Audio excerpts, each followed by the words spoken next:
This podcast may contain views and opinions which are those of the hosts and do not necessarily reflect the official policy or position of any local agency, organization, union, employee, or company, including the podcast. All right. Welcome back, everybody, I guess. First time, I'm out of jail, apparently, and I'm back. We're back. Welcome to Off the Clock Shop Talk. I almost fucked that up again. We're fresh off the OCTA picket line. Literally right off the line. Yeah, it's been a long day. For those of you that don't know, we wanted to come on. We will say today is probably going to be a shorter show. It's been a long day. We've been on the picket line since about 4 o'clock, and it's about 8-ish right now. We'll be there 24 hours. There'll be Teamsters there, and obviously the members that are picketing. You want to give a little insight on what you saw over there? This is actually the first time I was actually a part of a strike and a non-UPS one. So it was interesting to just be a part of that and to just be just in the line, making sure we work the line, making sure there's no gaps, making sure that, obviously we don't want any of those buses or any of the drivers to be crossing that picket line, Got to make sure they don't cross. Teamsters! Contract! What do we want it? Now! What do we want? Teamsters! What do we want? Contract! What do we want it? Now! Yeah, it's actually interesting. I mean, for those of you who haven't, and I know, from UPS, right, we haven't been on strike since 97. So I was thinking about it, and, I was there 20 years before I took this job. Most of the people there have never been on strike. Never. Right? So when George refers to working the picket line, it's literally a line that you need to create with people, and you constantly need to keep moving. Those are part of the rules. You can't just stand there in the crosswalk, but you constantly keep moving, and you work that line to where there's no gaps. People can't cross without running into somebody, and you keep the scabs from stealing your work. I mean, that's basically what they're doing, right? Yep. I mean, yeah, we don't want them stealing our work. You can't be doing that. That defeats the whole purpose. Yeah. So it is interesting just to kind of see it. I will say it's the first time I've actually been on the line. I've been prepared to strike a couple times at this point. But it's the first time that I have actually experienced being on the picket line. So yeah, same. It was interesting. It definitely was interesting. I don't know, man. I can't even imagine doing that for weeks at a time. So, I mean, how long was the strike in 97? Wasn't that long, right? It was 6 days, I believe it was 6 days, 6 or 7 days, something like that, yeah. And I was still 97. Where was I in 97? I was probably in junior high. Yeah, I think I was in junior high at that time.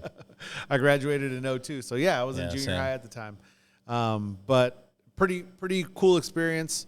Now, let's just talk about why we go on strike. What is the reason for going on strike? Because, one of the things that I've had to explain to members and to just people asking in general, why do we go on strike? What is the goal? And the goal is always a fair contract. It's not like we want to go on strike. I mean, I don't know about you, but I wouldn't want to do that. I wouldn't want to do that 2 weeks. For 2 weeks. No, there's no way. There's no way I'd want to do that for 2 weeks. So, yeah, the goal is definitely not to strike. Definitely, yeah, you want a fair contract, though. So, I mean, that striking is a tool that they use to, try and get a fair contract. Yeah, and we can discuss a little bit, in vague general terms about what they're asking for and what has been, what the sticking points are. And for them, it's healthcare right now. They want to keep their healthcare or better, and the raises, the monetary portion. Yeah. And the company, OCTA, the board of directors, are just not willing to give us a fair contract. Honestly, they want us to pay, not us, but they want our fellow brothers and sisters, the Teamsters, right there, that work for OCTA. They want them to pay too much for medical, and they don't want to even acknowledge the fact that we have the highest inflation rate in 40 years. Yeah, so, I mean, that's absurd. Yeah, I just it's amazing how stiff they are on those points. They're just not willing to work with us, is what it seems. So at this point, the OCTA strike continues. They're out there right now. They'll be out there. We'll be out there. Teamsters will be out there 24/7 until this is over, because the buses, they run all the time. Yep. So that being said, it's show your support if you guys can get out there. I actually have the addresses. Why don't we share those? Yeah. So addresses for OCTA Santa Ana: 4301 West MacArthur Boulevard in Santa Ana. 92704. Also, we have the Garden Grove Yard, OCTA Garden Grove, 11790 Cardinal Circle in Garden Grove, 92843. And then this won't be released until after we start, but this is kind of inside baseball. First Transit's also going to be striking, which is like a subcontractor for OCTA, which are also our members. So the First Transit building in Anaheim, 1717 Van Burton, BURTON in Anaheim. That's 92870. So that last one is First Transit in Irvine, 6671 Marine Way in Irvine. So, if you have a day off, or if you're not doing anything, even if the strike extends, to the weekend, come on out, support. Grab a picket sign, jump on the picket line. I was on vacation. I'm on vacation. George is picketing on his vacation, which is fucking awesome. I mean, go show support. You would expect, especially at UPS, right? We got a giant contract coming up in 2023, right? Where it'd be nice to get support from the rest of the barns. Yeah, the company's kind of positioning where they might want to strike. I don't think they're going to offer us a fair contract, but the goal is always a fair contract. So if they do, great. We don't have to. That'd be sweet. That being said, it would be nice to get the support of everybody. And we do that, and we offer our support to others, our Teamster brothers and sisters as well, so that, they're there for us. 100%. 100%. I'd like to touch back on last weekend. The proposal meeting here at the local. Oh no! It was quite an upsetting turnout. I think Saturday we had like a total of maybe 25 people there, and then we had 25. We had a whopping like 7 or 8 people on Sunday. 7 or 8 new people. Some double timers, right? The guys that came to both meetings. Yeah. And it's something that we addressed, at our Teamster Tuesday and in Laguna. Something that we'll address tomorrow in Anaheim. So just so you guys know, I know we've been promising that. It will be yesterday. Yes, at the release. Yesterday at the release. But Teamster Tuesday has gone to Anaheim. It's there. If you are watching this, Teamster Thursdays. You're right. Teamster Thursdays. If you're watching this, you probably already know because it was yesterday. But it's here. We're glad. We're going to start just really cranking that info out and making sure everyone is on the same page. Everyone is active. Everybody, and getting the people active that aren't, or maybe are hesitant to be. Yeah, definitely. We definitely want to get more people involved and just know the contract, and just know what's going on with the contract. Because the more people with the more knowledge you'll start to show support, right? When you start realizing, hey, what's happening with our contract? What's going on with this? Yeah. You start becoming more involved when you start realizing that we might not be getting what we want. Maybe, or at the proposal meeting, like maybe you could propose something that, is in the contract and just have like an addendum done. Maybe something is just not up to par, and you could propose something. There was quite a few of those from that one. There was one guy who had like 1 million proposals. Yeah, that guy had a lot of proposals. He had a lot of proposals. Anyways, let's go over some of the stuff that did come out with of our survey, right? So if you came to the proposal meetings, you know that we had you fill out the survey, and there was more people that filled out the survey that didn't come to the meetings, and that, we'd like to give you what the proposals are from that. So actually, let's talk about participation in that. So I was actually pleased to say that the part-timers took the survey more than the full-timers. Now, that's not good, but, historically, part-timers aren't really active and don't really vote that much. So it was nice to see that they participated in that survey being contract proposals, right? Yeah. So they gave their proposals through that survey that we did, and it was nice to see that. So number one thing that everyone that took the survey asked for was monetary compensation, right? More money. Everyone wants more money. Right? That seems to be the number one thing. And then from there, it went right into medical was the second thing. Medical benefits. Obviously, we want to keep the same or better. Preferably, for sure. And then after that, it's pension contributions, right? We definitely want those, and we're looking at our future, which is honestly, to me, it's encouraging because I know everybody nowadays is looking at how much money am I making right now? And granted, you definitely need to have, make enough money to live. And I totally understand that. But not a lot of people pay attention to that pension. The pension, that's big. I mean, that's what you're going to be using for retirement. So you got to make sure that pension, that they don't start taking money out of it. I know that was a lot of people's fears, that they were going to, pension lie going around. Yeah, there was definitely that. And so it's like, just show up and just participate, maybe so you don't get all these, so we don't start spreading rumors when they don't need to be spread. Yeah, 100%. 100%. Yeah, that's, that's definitely the goal, is just to get people interested and active. I mean, and by being active, we mean, and I know I say that a lot, and I guess I maybe have never explained it. What is being active? George, what is being active within your union? Because you are pretty damn active at this point. Yeah. I mean, I think being active would, for one, go to the once a month general meeting, talk to your union steward at least once a week, right? Whenever there's just meetings or even union activities. I know we had a barbecue not too long ago. Yeah.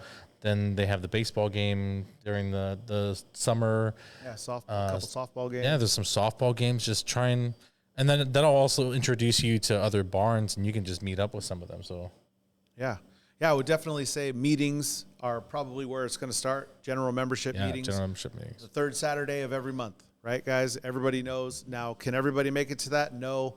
One of the biggest reasons we started Teamster Tuesdays in Laguna and now in Anaheim. Just to keep people informed. If 22-4s can't make it, or if you can't make it that month, we want to almost bring the general membership meeting to you. Now, should we have to, cater to you and your need for convenience? No. At the end of the day, to be honest, you should want to know what's going on with your contract. What's going on with your local union. You pay your dues. You should know what's going on and the things that we do for you. I mean, I had a guy call me the other day who asked about our legal trust that we are in, a part of in 952, and he had no idea. Somebody had told him, hey, you can get a free lawyer from the Teamsters. Yep. And he called like, hey, I heard this, and he's been an employee for like 20 years. And I'm like, wow, you really didn't know that? Yeah, you can get a lawyer, and there's all kinds of. As long as it's not a felony, guys. Yeah, as long as it's not a felony. They don't cover felonies. But that being said, you can get a lawyer, a family lawyer, tax lawyer. I mean, there's a lot of lawyers that they have on retainer. You can get them essentially for free. We've paid into that. The local with your dues has paid into it, and you can get a lawyer. Yeah. So, like I said, being active, right? Starts probably with the general membership meetings, and then these other things, special occasions. I would, we don't have a contract. We have a contract every 5 years, so we don't have proposal meetings every year. But those are the big ones. Like those are very important. I mean, I don't understand how you can not, especially since there are so many things in the contract that do change with every contract, and then some new things get added. So it's like if you can go and just like voice your opinion and multiple people have like the same opinion, most likely we can push those proposals through because they have higher priority. So it makes sense to just go and just participate. I mean, what's a couple hours out of your Saturday or your Sunday? It's 2 days out of the week. Yeah. On the weekend, just for that very reason. So that way the 22/4s and the part-timers, everyone has access to it. You know, it's just a few hours. Yeah. I mean, you know, and we were done pretty quick on Sunday since there wasn't a lot of people there, but you know, it kind of negates your gripe if you don't. It's hard to argue. Vote. It's really hard to argue it because I hear it all the time. Like with guys are like, oh, what are you guys doing for us? I'm like, well, if you would just show up to the meeting and voice your opinion, you can have a negative. You can come to the hall and have a negative opinion. That's 100% fair. Yes, it's all on you. And then actually, you might actually be heard more because, well, now you have a negative opinion, and now we're going to try and remedy that. You know, but we don't know if we don't know what your opinion is because you're not here. It's really hard to argue the fact afterwards. You know. Yeah, definitely. All right, so we talked about. Like I said, obviously the general wage increase was number 1. Healthcare was number 2. 3 was pension. Those were in order of importance from our survey, right? Mm-hmm. So a couple of the things that we wanted to give you a couple of points that the local is actually going to push forward, or the national, right? The IBT. And I will say this because somebody posed the question. We referenced the IBT recently, and somebody at a meeting was like, what is IBT? So the IBT is the International Brotherhood of Teamsters, right? So you have your locals, and we all vote, right? We have an IBT president, the president at large, Sean O'Brien. So the IBT is all of us together, all the locals together. We make up the IBT, right? So that's the international. That being said, you know, the things that are being moved forward, obviously we talked about 22/4 drivers all becoming RPCDs, right? The 5-day work week with 2 consecutive days off is what we're going for, which would be dictated, you know, if your schedule would be dictated by seniority and by need, right? So you could have, there actually is already in the contract language in regard to a Tuesday through Saturday and a Wednesday through Sunday. You know, granted, if UPS goes to a Sunday schedule, but we're trying to get rid of the 22/4 position and make all those drivers RPCDs. Why? Because they make $6 less an hour at top rate, and they don't really have any rights. Not fair. They also don't really have. They also don't really have rights. It's kind of a bummer, you know. And they do the same job. Same job. So to us, I don't know if you've heard before. You know, we refer to it as a 2-tier wage system. In our opinion, it definitely is. They do the same job. And it's not like cover drivers where they can get sent back. And, you know, these are full-time employees that do the same job that are going to make way less. So PVDs were, you know, and these 2 positions so far have been the ones being pushed by the IBT. No more PVDs or, you know, possible uses with clear defined parameters. You know, I mean, where they are literally just there. The intention of PVDs, just so you know, was always to mitigate overtime, to control excessive overtime, right? And we gave them an inch, and they took a mile. 2, man. Yeah, they took like 2 or 3 miles. Jesus at Christ. This point, and they're still running with it. Mm-hmm. So every year it gets worse. You know, now the drivers are. And some drivers like it. I get it. You know, they're being cut to like 8 hours a day. Yeah, because then they get to go home. And you know? we Some understand of them that. Or less. I get that. But going into a strike, it's probably the worst thing we can do is give them a model to take our work if we go on strike. Mm-hmm. I mean, it's really a bad idea. So that being said, you know, we want to get rid of the PVDs. Better subcontracting language for feeder. So subcontracting and feeder would be if, number 1, if we don't have the staffing, but number 2, you know, there was language of them pulling stuff off the rails and using subcontractors to move those loads, right? And we have, as long as we have the brown shirts, we say you should use our members to use. Yeah, so to talking move about hiring work off the street, right? So So subcontracting. Better subcontracting language for feeder. Also, 6 was safety and heat-related issues. So those are definitely going to be brought to the forefront. I know there was a lot of talk about air conditioners in the trucks, but also in the warehouse. Not air conditioners, but, fans and stuff to keep people cool. Ventilation. Ventilation's definitely key, I think. Yeah, we've talked about that. Even in the package cars. I don't know if you guys have seen the new ones, and they have those little fans. It's not enough still. Like it's definitely cooler because I've driven one with it in it. But I think it definitely needs better ventilation because it's like it works a little bit. Like it's like maybe like 4 or 5 degrees cooler. That little white fan always reminded me of that little spinny thing on one of those little hats. It does look like that, but it's like it sticks out. It sticks up like 6 inches above the vehicle, So it's like you have to pay attention to your height even more. Yeah. What is it? 10.6, right? Is the regular now? It's 11 for the ones? I think it's 11 for the new ones. Okay, interesting. All right, so that stronger 9.5 language with harsher penalties for violations. That's another thing that the local is pushing forward as a proposal, and reason being is a lot of the guys that sign up for 9.5, it's not about the money, it's about being home with your family. So when the company gets in these funks or whatever you want to call them, they just violate, and they fucking pay. They're like, whatever. Yeah, I'm just gonna violate your 9.5 and we'll pay you extra, and that's not the point. That's not the point. Yeah, we definitely need to make harsher penalties. Yeah, harassment, right? And in general, we're just talking about better working conditions all around. Part of that is the harassment within the grievance procedure and how we can get those addressed faster. Excessive ride language. That's all falls under that harassment.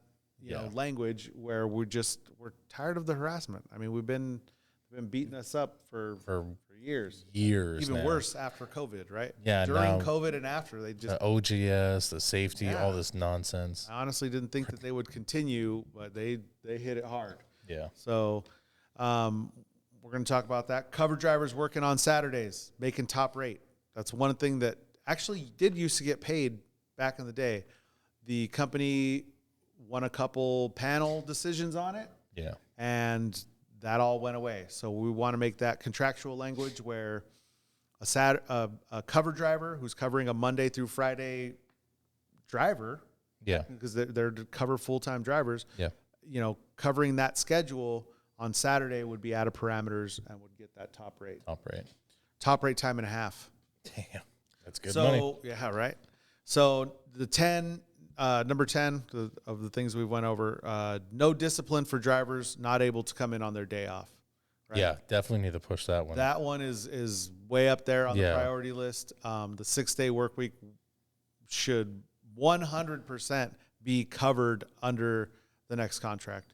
If there is language in there in regard to an act of God, and I think we've talked about it on the podcast before. There's language, if something happens, there's a train derailment. Hey, we have, massive amount of volume for a day or a week or even 2 weeks. There needs to be something in there that says, hey, if I have something going on and it's my scheduled day off, my schedule is Tuesday through Saturday, and they want me to come in on a Monday, or my schedule is Monday through Friday, and they want me to come in on a Saturday. There needs to be language in there that to protect them. To protect us, yeah. And then the last thing is the cameras, right? They never bargained the cameras with us. We want to know, we want some clear language in there at the very least. Obviously, we'd love them out. At the very least, saying that they will not turn the cameras on facing inside and that they will not use any of that for discipline. Yeah. Yeah, definitely. The whole thing I remember when they were just introducing the cameras before they installed them, they were like, oh, there's a camera that faces inside, but it's not turned on. I was like, yet. Yeah, it has the capability. It has the capability. And why would you buy something with the capability and not use it? Yeah, it doesn't make sense. Don't fucking lie to us. Yeah. Fucking liars. Yeah, so the cameras. And just so you know, I just wanted to give you a little history. So Southern California is usually a place where they like to test things. Mm-hmm. We were one of the first locals actually to get the cameras. And right away, your current Secretary Treasurer, Eric Jimenez, filed an NLRB charge, filed a grievance, sent letters to the IBT explaining, asking for explanation, and sent a letter to UPS, a cease and desist letter. We were one of the first actual locals to fight it. Yeah. So there was a lot of locals that did end up just laying down. Apparently there was some talks that they had with the IBT, but nothing was ever put on paper. There was some supposed emails that went around. That being said, we still stood up here in 952, and we always should. We always should stand up for the members. It's something that nobody wanted. I don't think. Did you want a camera facing you? No. Or facing out for that? No, matter? not at all. Well, to be honest, here's how I feel about the cameras. Mm-hmm. I do like if I could use the camera to defend myself, because I drive pretty safe, So it's like when someone else makes a mistake, I get that, but they're not really utilizing it that way. The whole point is they want to utilize it for punishment. Yeah. 100%. And then they have the motion detecting is it's really insane. It might as well be a camera. I don't know. Yeah. We have sensors that pick up your eyeball movement. Yeah, they pick up my eyeball movement. And then when I have a small, I'm at a stop sign, or if I'm at a red light and I go to take a drink, and it's distracted driving. And I'm I am stopped at a red light. I'm just going to take a drink of my water. Oh my God. Excuse me. I actually remember if I drank with my right hand, since I was in the view, it'd always beep. If I drank with my left hand, I'd kind of be. You'd be kind of safe. Out the door, yeah. So I was kind of safe. And then, all right. So last thing, let's talk about the buses in Anaheim. So George came out of Anaheim when he was younger. Did you take the buses ever? You know what? I did not. I did not take the buses. They introduced them, in 2005 or 6? I don't remember. Actually, no, I think it was 2007 they introduced the buses, because they did. That was the thing, is they used the whole parking lot, or most of the parking lot when I was there, for trailers, and eventually they took over the whole parking lot. Yeah, I remember they used to just cut off that section. The back section. A little back section in the Anaheim parking lot, if you guys know what we're talking about, Anaheim UPS.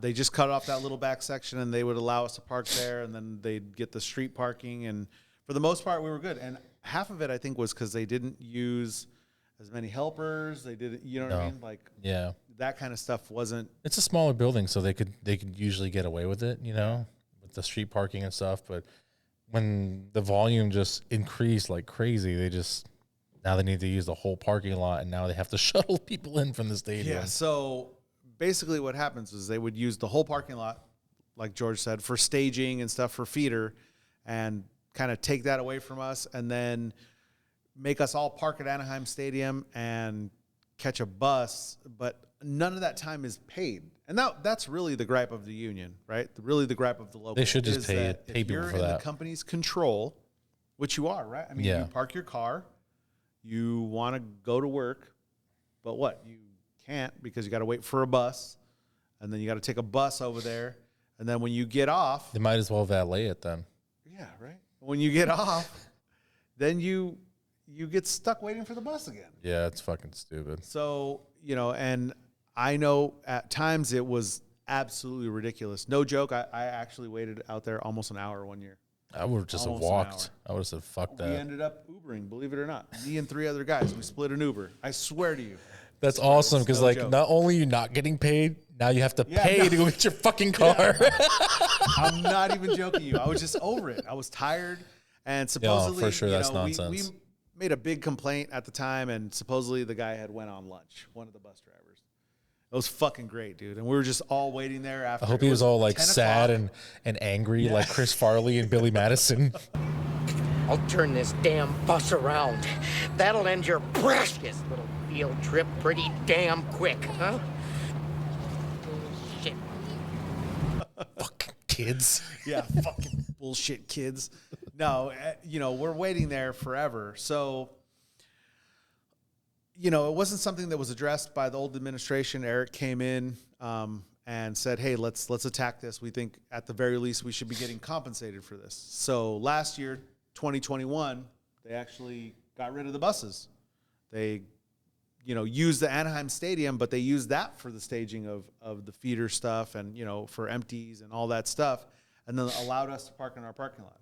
This year, they wavered back and forth. What are we going to do? We're not going to use it. Then we are, and then, and basically that building it's too, okay. So it's the problem with Anaheim is that it was not built for the amount of employees it has, the amount of volume it has, the amount of anything. It's a tiny, tiny building. I think the volume was only supposed to be like max capacity at like 40,000.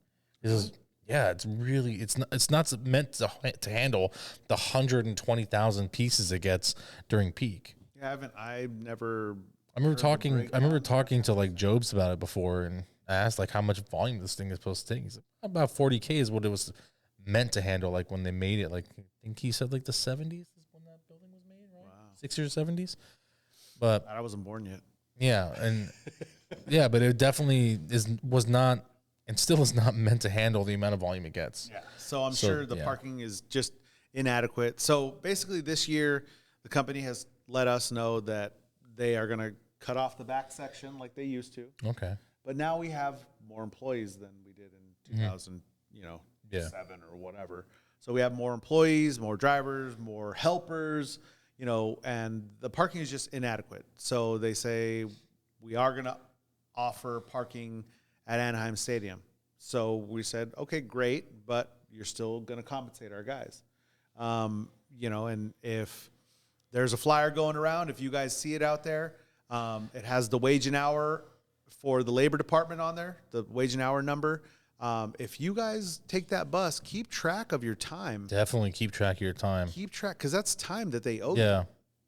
So keep track of that time. That was going to be my next question, is how are they going to know which drivers or which employees are parking in the parking lot? Because there's going to be some space, and which ones are going to be shuttling in from the stadium. So, I mean. Yeah. So the way we did it the prior year, so in 2020 when we started the petition, I guess it was early 2021, right? In January, we had people signing, not a petition, but signing up and saying, hey, I did use the bus, sometime during peak. Now we're asking, hey, you guys should keep track of your hours. That way, if we file a claim with the labor department, with wage and hour, that way that we can, document that time. And if need be, possibly file a lawsuit. Yeah, definitely. You should be compensated for that. I mean, I don't even see how that's like an argument. It's like you can't park your car in the parking lot. So now, yeah, for sure, the company has to shuttle you in. Like you said, you are not in control of that. You are basically at the will of, the company and their time. So it's like they should be paying into that. Yeah. It's funny. I actually heard the case get put on at all levels. It went all the way up to national. But the defense of the company, no joke, was, well, you can, we offer that as a courtesy.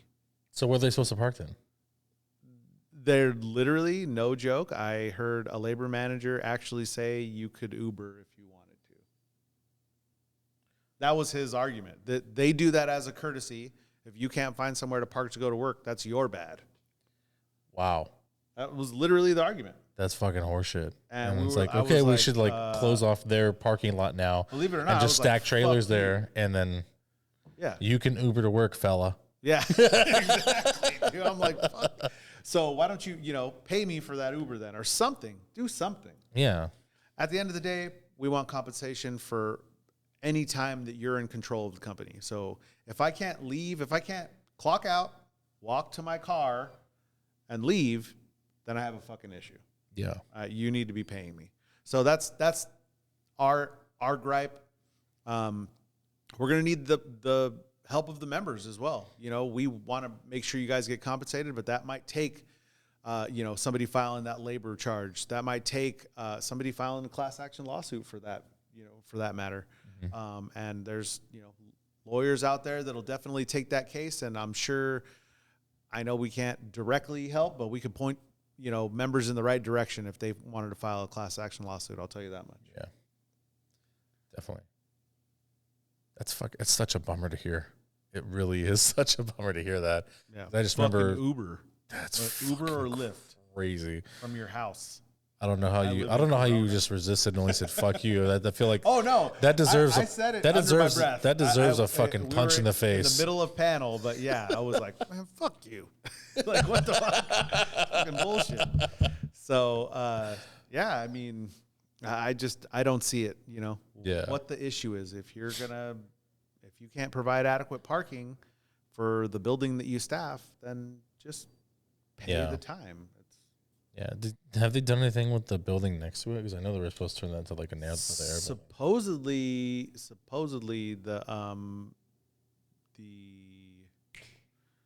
Bedrosians is what it's called. Supposedly Bedrosians is for sale. I don't know, but I heard it's for sale, and that's actually, you know, we had like a little sliver for 2 years. We've had like a little sliver, the Bedrosians we rented. For parking, and apparently that's not open to us this year either. Damn. So, it looks like it's like they need to purchase that and just either turn that into a parking lot or put all the fucking the feeder trucks there. Like well, that's what we told them. You know, obviously, UPS doesn't really care. That's true. They don't make a lot of money. So but they don't care about logic. Honestly, I know as a driver, you'll tell your manager, your on road, hey, it works better if I do it this way because then I can shoot over here or whatever. You give them a plan that is optimal, that works, and they go, no, fuck that, follow Orion, and you're like, cool. I'll see you at 10:30. Well, I drive in circles all day. It is what it is. Yeah. Our logical plan was, hey, why don't you just use the Angel Stadium for feeders and for feeder staging and all that stuff? Because I don't know if you know, but feeder drivers clock in on their IVUS, so they can clock in anywhere. Anywhere, yeah. So as long as they clock in on their IVUS, they're good. We don't have that opportunity. We can't clock in from, unless they're going to put our dyads out at Angel Stadium so we can grab our dyad and clock in. I don't think they're going to do that either. I don't think they're going to do that either. Your AM time would be fucked. Yeah, right?